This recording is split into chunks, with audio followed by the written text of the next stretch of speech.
Bismillahirrahmanirrahim. Assalamualaikum warahmatullahi wabarakatuh. Selamat pagi anak-anakku tercinta, para jantung bangsa harapan negara.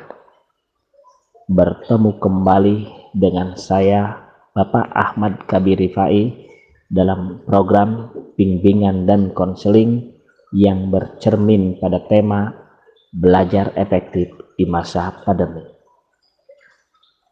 Bagaimanakah cara belajar efektif itu?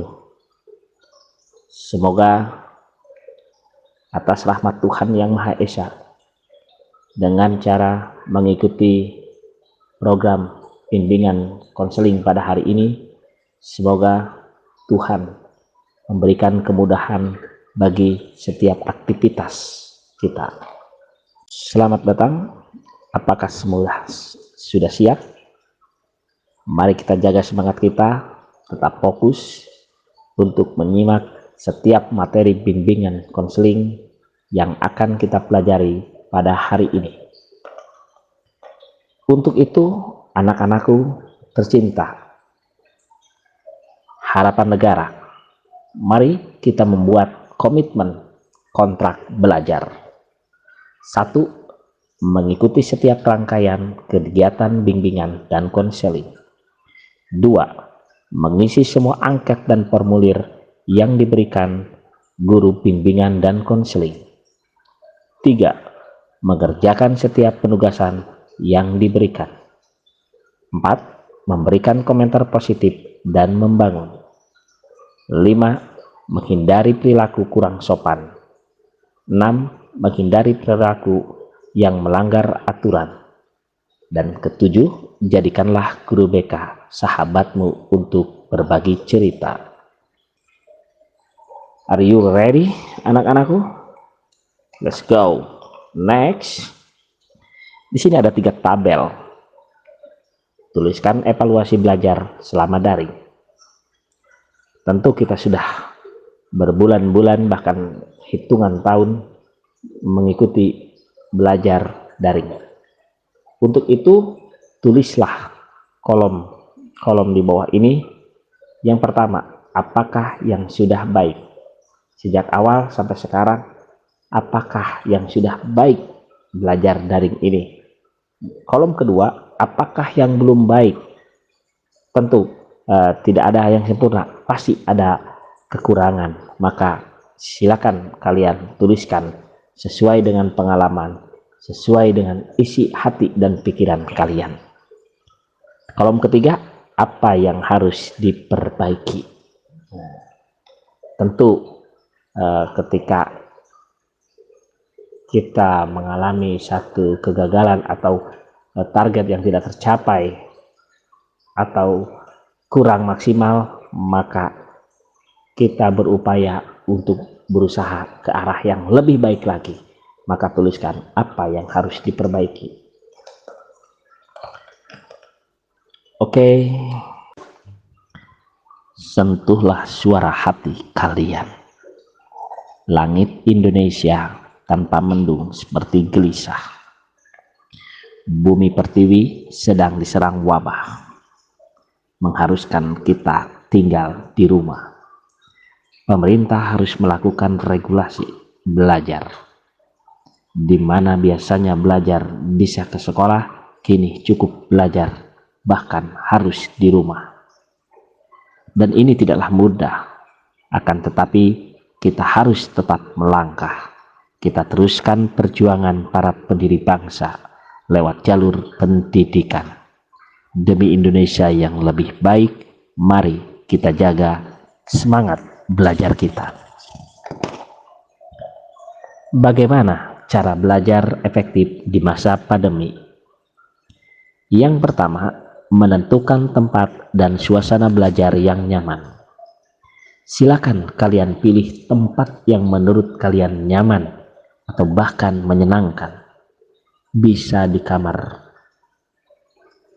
bisa di ruang tamu, bisa di ruang keluarga, bisa di teras, bisa di tangga, dimanapun yang membuat orang nyaman, yang membuat kalian merasa nyaman. Sekolah daring sama dengan sekolah luring, melakukan aktivitas seperti halnya sekolah pada saat offline. Ketika kalian sekolah offline atau tatap muka, tentu kalian sebelum ke sekolah kalian mandi dan sarapan. Tujuannya untuk apa?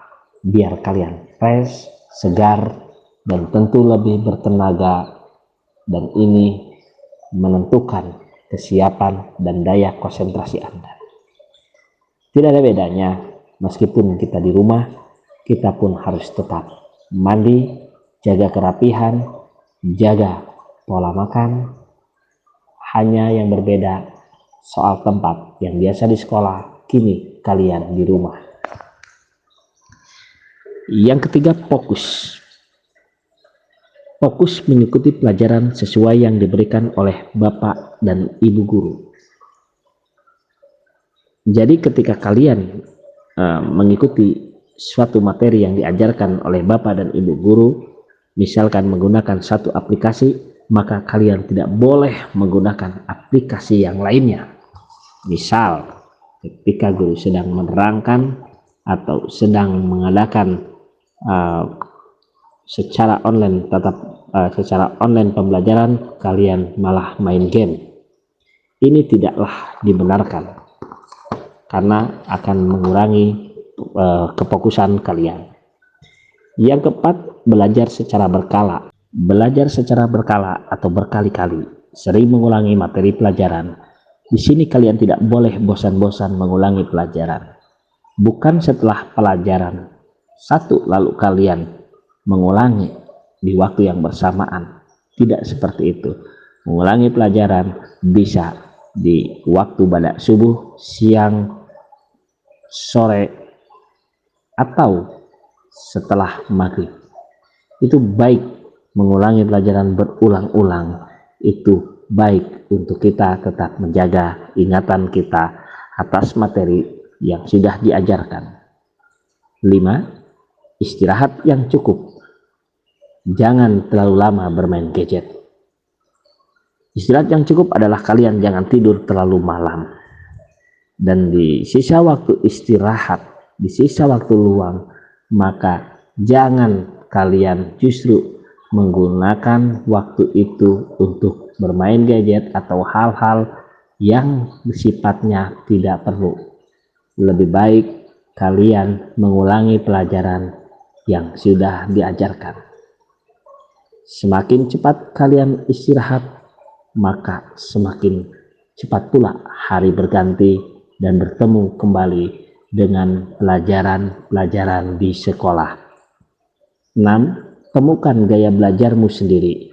Terapkan dalam proses pembelajaran. Di sini kalian harus menjadi diri kalian sendiri.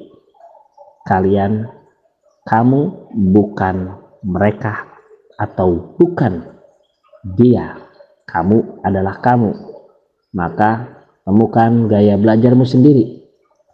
Gaya belajar yang menurut kamu paling pas dan paling mudah dan paling menyenangkan.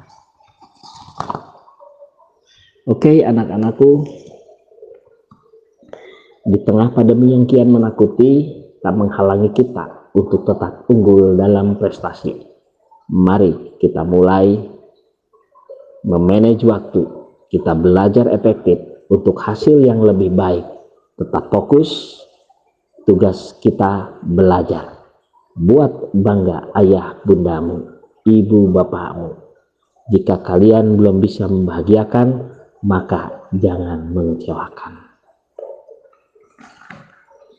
Oke, terima kasih. Dan yang terakhir, silakan catat materi yang telah diberikan oleh Bapak Ibu guru kalian di buku catatan. Sampai berjumpa di lain kesempatan. Saya mohon pamit, bila ada kata salah mohon dimaafkan. Wabillahi taufiq wal hidayah. Assalamualaikum warahmatullahi wabarakatuh.